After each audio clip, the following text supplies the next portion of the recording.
Can you ask the question again? Yeah, I mean, denim is something that's quite a hand feel. You need to be able to touch it, right?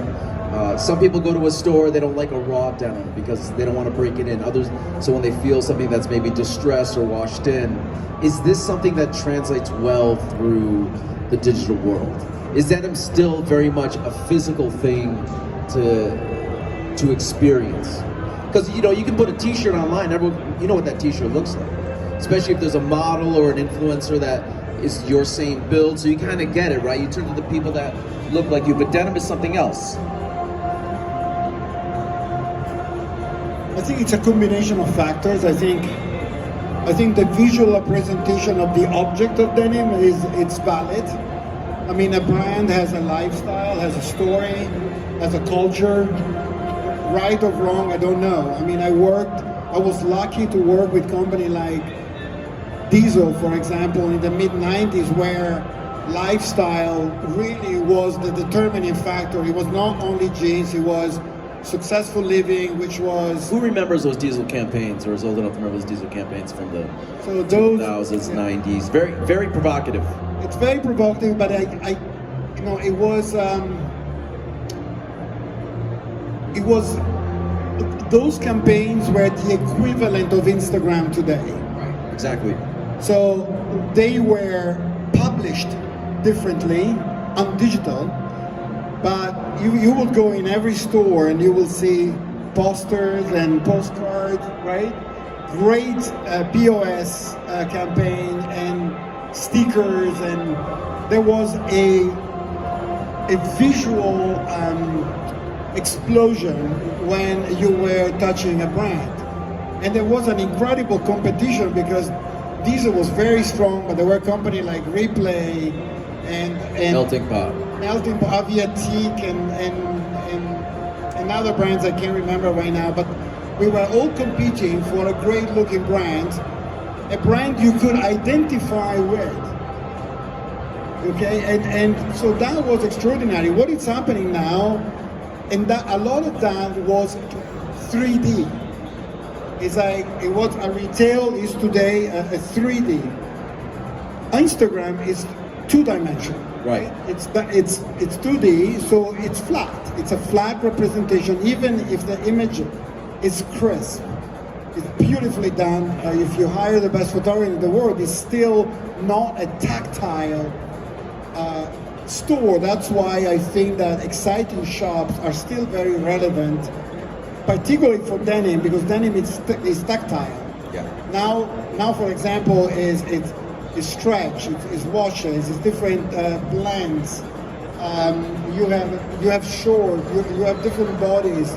So you need to try, and then if you feel comfortable, you can buy online. I think that the beauty, and this is valid actually for anything that it's soft. You know, you can buy IKEA, you can buy a chair in IKEA, and you know more or less what you get because it sits. It's about your ass and how strong that thing is, right? Well, let's build off of that for a second, because I think denim is also a little bit about your ass too, where you have to put it on, right? That's what Fiorucci said. Right? A pair of jeans is how your ass looks like. So at American Rag, we have in the dressing rooms, we have a thing called the ass camera, and the ass camera was done out of just sort of Chinese practicality. So on a busy Saturday afternoon, we'd have people taking pictures of their ass and then sending it to their friend. Does this look good? Does that look good? Does this look good? And they're in the dressing room for 25 minutes, and there's a line there and it's busy and this and that, and somebody said, what is that person doing in the dressing room? So we invented a camera that goes behind your ass, so when you look in the mirror, the television is in the mirror, and so it takes a picture, and so you see your ass right there, so you don't have to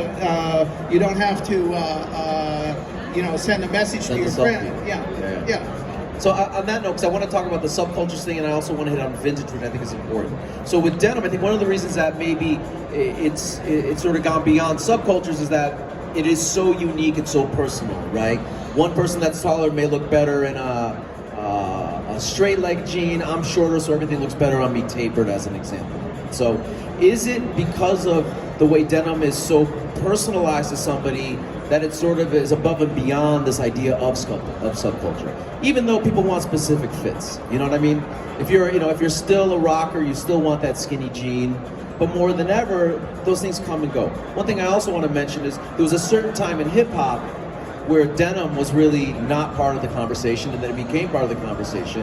And then music also, especially through hip hop, showed people that they could wear skinny jeans. There's sort of been trends that have actually come from music, all led by denim in that way.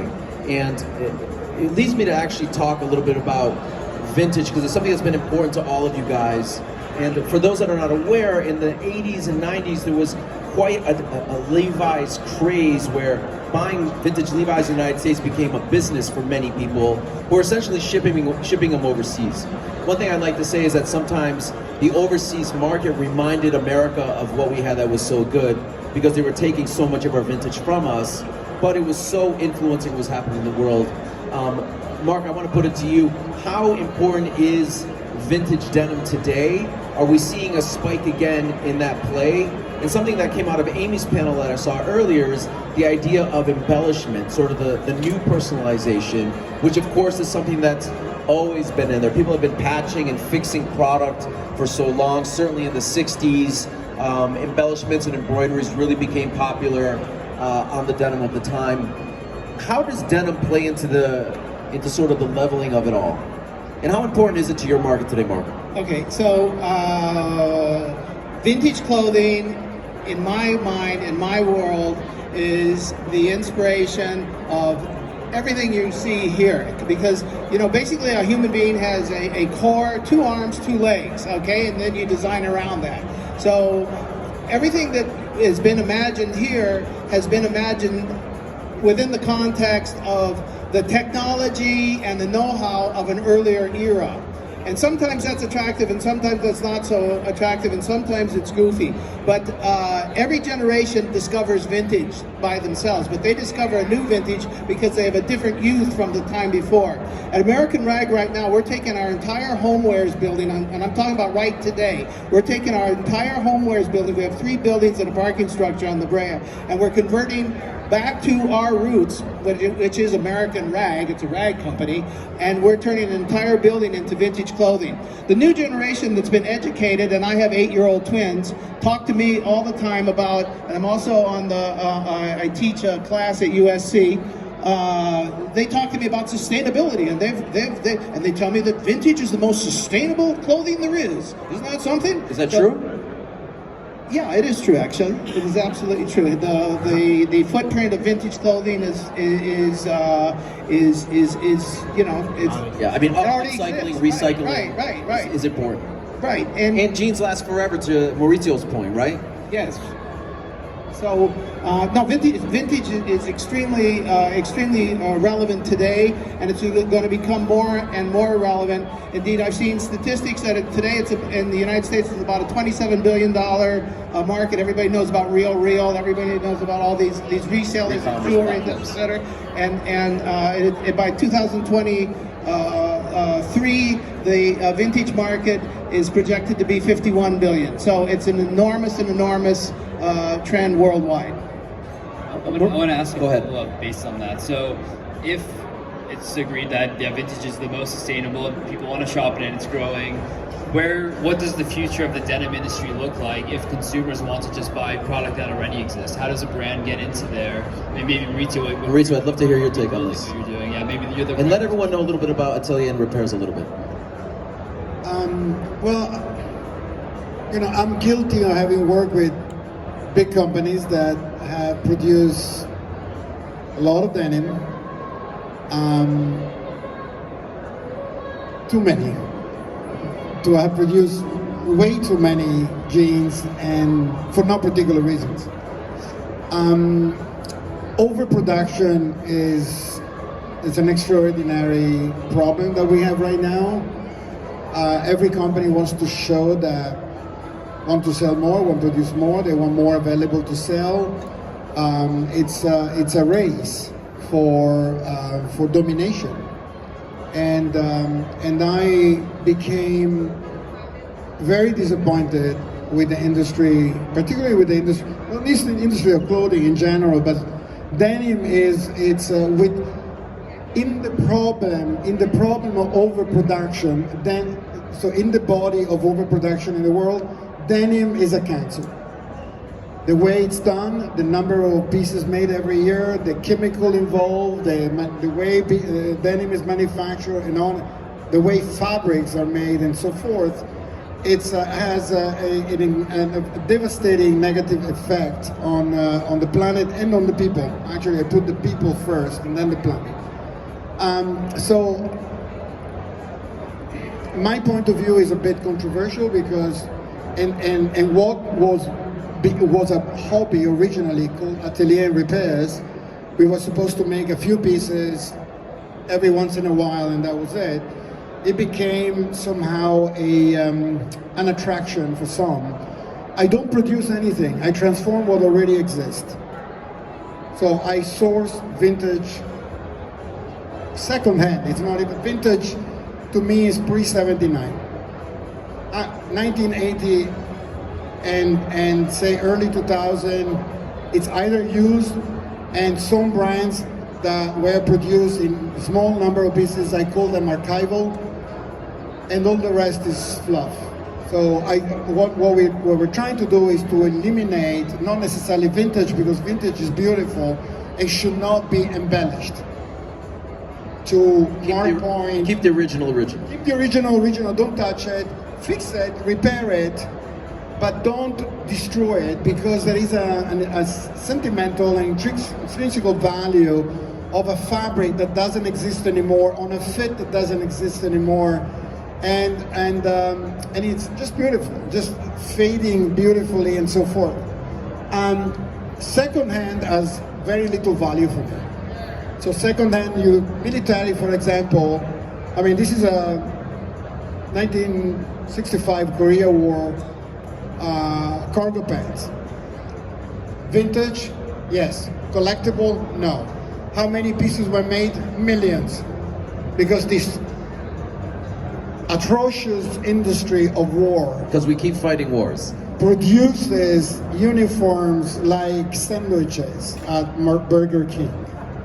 It's a sad story. In the name of defending, we actually attack people in many different ways. So my point on military clothing, I want to make sure that military clothing that I touch will never go to war. So that's an obsession that I had since I was very young, and I want to destroy the concept of war in the most peaceful way if we can.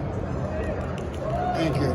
So, and I think with that in mind, I went back to the origin of my life and see what was moving me when I was 18, 15, 20, my first approach to clothing and what it meant to me.